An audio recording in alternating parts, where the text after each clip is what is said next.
여러분 반갑습니다. 오늘 같이 보실 하나님의 말씀은 열왕기상 18장 22절입니다. 엘리야가 백성에게 이르되 여호와의 선지자는 나만 홀로 남았으나 바알의 선지자는 450명이로다. 아멘. 나만 홀로 남은 듯 할 때라는 제목으로 하나님의 말씀 듣겠습니다. 다시 한번 엘리야의 시대를 생각해 보면요. 솔로몬 이후 이스라엘이 남과 북으로 갈라지죠. 북이스라엘의 첫 번째 왕이 여로보암인데 이 사람이 금송아지 두 개를 만들어서 하나는 베델에 하나는 단에 둡니다. 말씀을 보면 이에 계획하고 두 금송아지를 만들고 무리에게 말하기를 너희가 다시는 예루살렘에 올라갈 것이 없도다. 이스라엘아 이는 너희를 애굽 땅에서 인도하여 올린 너희의 신들이라 하고 하나는 베델에 두고 하나는 단에 둔지라. 이 일이 죄가 되었으니 이는 백성들이 단까지 가서 그 하나에게 경배함이더라. 왜 이런 짓을 한 걸까요? 그 당시 성전은 예루살렘에 있었죠. 예루살렘은 남쪽 유다에 있습니다. 그러니까 하나님을 예배하려면 남유다, 성전이 있는 예루살렘으로 가야 하는 거예요. 그러나 이제는 나라가 갈라졌고 백성들이 유다로 갈 수 없는 상황인 거죠. 이걸 해결해야 정치적으로도 지지를 받을 수 있는 거죠. 그래서 금송아지를 만들어서 다시는 예루살렘까지 올라갈 거 없다고 여기서 하라고, 여기도 하나님 계시다고, 제사도 지 맘대로 드리고 제사장도 지 맘대로 세우죠. 여기서부터 시작된 영적인 타락은요, 걷잡을 수 없는 사회와 문화의 타락으로 이어집니다. 이렇게 대략 50여 년이 흐른 거예요. 여로보암 이후 세워진 왕들은 모두 여로보암의 길을 따릅니다. 그리고 아합이 왕이 됐을 때 성경은요, 그가 이전의 모든 왕들보다 더 악하다 말하는 거죠. 바알 신전을 세우고 아세라상을 세운 것뿐만이 아니라 성경은요, 이때 여리고를 재건했다 그러는데요. 여호수아가 분명히 선포했었죠. 누구든지 하나님이 무너뜨린 이 여리고를 다시 건축하는 자는 저주를 받을 거라고. 그런데 대놓고 여리고를 재건합니다.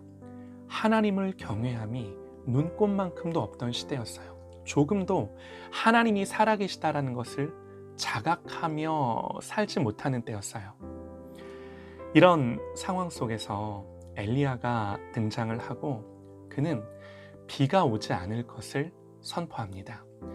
3년 6개월 동안 비가 안 왔어요. 이스라엘은 이 극심한 가뭄을 통해 깨달아야 했습니다.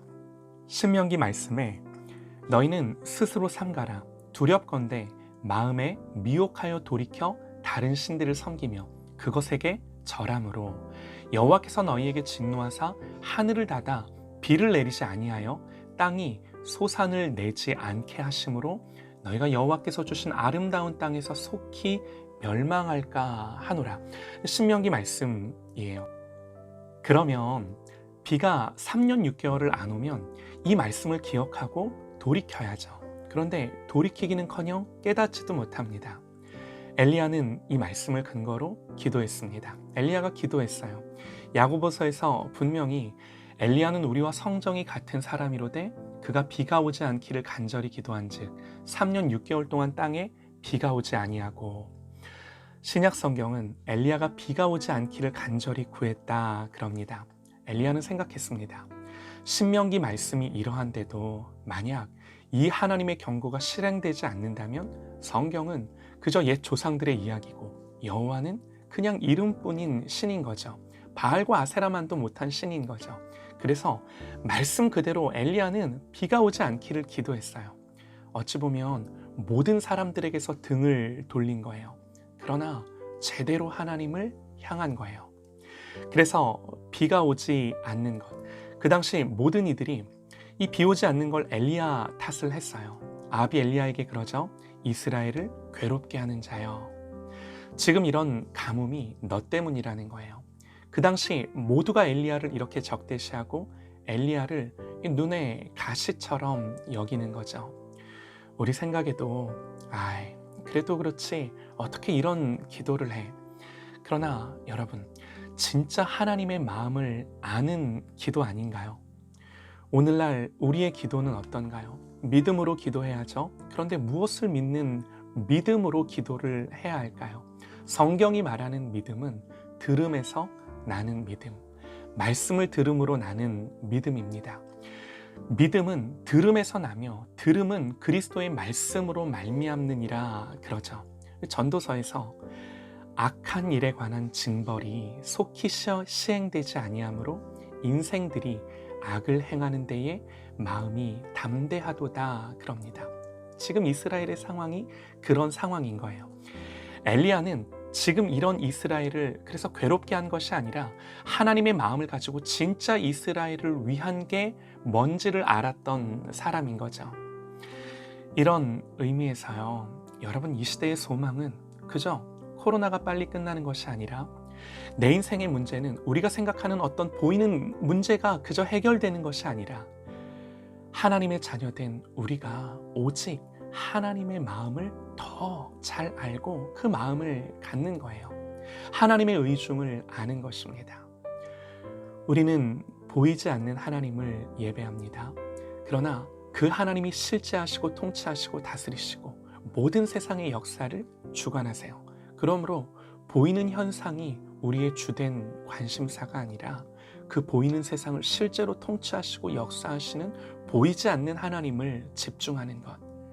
이 살아계신 하나님을 아는 것이 가장 큰 지혜예요. 모든 지혜예요. 그렇지 않나요? 엘리야는 어찌 보면 세상을 향하여 등을 돌리고 하나님을 향하여서만 제대로 서보려 했던 사람이에요. 그러나 이것이 이스라엘을 가장 유익하고 바르게 세우는 길인 거죠. 이것이 나의 인생을 가장 유익하고 바르게 세우는 길인 거예요. 오늘날 우리도 세상을 보는 이 지혜와 하나님으로 말미암는 이 용기가 있는 그리스도인이 되시기를 간절히 기도합니다. 정말 무엇이 문제인지를 보고 살아계신 하나님 앞에서 판단하고 생각하는 이 영적인 감각이 깨어나기를 간절히 기도합니다. 세상의 길과 논리에 마음이 눌리는 것이 아니라 하나님의 통치와 주권 앞에서 정말로 이 세상을 주관하시고 통치하시는 그 하나님 앞에서 그리스도인으로 사는 길이 무엇인지가 드러나는 저와 여러분 되시기를 간절히 소망합니다. 다윗은 고백합니다. 천만인이 나를 애워싸 진친다 하여도 나는 두려워하지 아니하리로다. 군대가 나를 대적하여 진칠지라도 내 마음이 두려워하지 아니하며 전쟁이 일어나 나를 치려 할지라도 나는 여전히 태어나리로다. 하나님을 향하여 거리낌이 없고 살아계신 하나님을 믿는 사람들이 누리는 마음의 이 복된 평정심이죠. 이 마음으로 세상을 발 아래 두고 하나님을 향하여 사는 저와 여러분 되시기를 간절히 소망합니다. 영적인 돌파와 마음과 심령이 하나님을 향하여 일어나기를 소망합니다. 여러분, 기도할 때, 예배할 때, 하나님을 간절히 구할 때 이런 은혜를 반드시 주세요. 이런 은혜가 부어질 때 여러분, 오늘 말씀의 상황이 펼쳐져도 괜찮은 거죠. 오늘 말씀에요, 엘리야가 백성에게 이르되 여호와의 선지자는 나만 홀로 남았으나 바알의 선지자는 450명이로다. 이 말은요, 탄식과 절망이 아닙니다. 이 말씀을 자세히 보면 엘리야가 백성에게 이르되 그러죠. 지금 바알 선지자, 아세라 선지자 850명이 모였는데 나는 혼자라는 거예요. 이 말은 지금 여기 모인 이스라엘 백성들에게 하는 말인데요, 이런 말이죠. 니들이 보기에는 이 싸움이 말이 되냐? 당연히 850명이 이길 것 같지 않냐? 저들은 850명, 여호와의 선지자인 나는 혼자다. 그런데 니들 잘 봐라. 누가 이기나? 이 말을 하는 거예요. 이해가 되실까요? 엘리야는 하나님만 보여요.